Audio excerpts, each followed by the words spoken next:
దళితులం కాబట్టి ఏ మతం మేము స్వీకరించాలో మీరే చెప్తారు, ఏం తినాలో మీరు చెప్తారు, ఏం తినకూడదో మీరు చెప్తారు, చదవాలా చదవకూడదు మీరు చెప్తారు, బట్టలు కట్టుకోవాలా కట్టుకోకూడదు మీరు చెప్తారు, ఎట్ట ప్రార్థన చేయాలో మీరు చెప్తారు.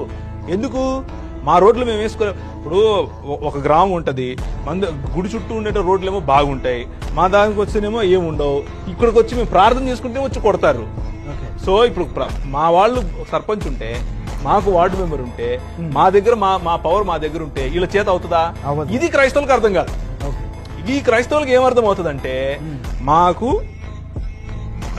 దాన్ని ఏమంటారు ఎస్సీ సర్టిఫికేట్ పెట్టుకోవాలి, మేము అది పోగొట్టుకోలేము, మేము దాన్ని ఏమంటారు మేము మా డినామినేషన్ లోనే ఉంటాము, మేము మా ప్రార్థనలే మేము చేస్తాము, మీరు ఏమవుతున్నారో ఏం కావట్లేదు మాకు సంబంధం లేదు, మేమంతా కళ్ళు మూసుకొని ఇలా ఉంటాం.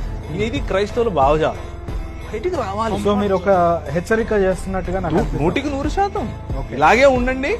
రేపు తర్వాత హెచ్చరిక చేయడానికి మీరు ఉండరు, వినడానికి చెప్పడానికి నేను ఉండను.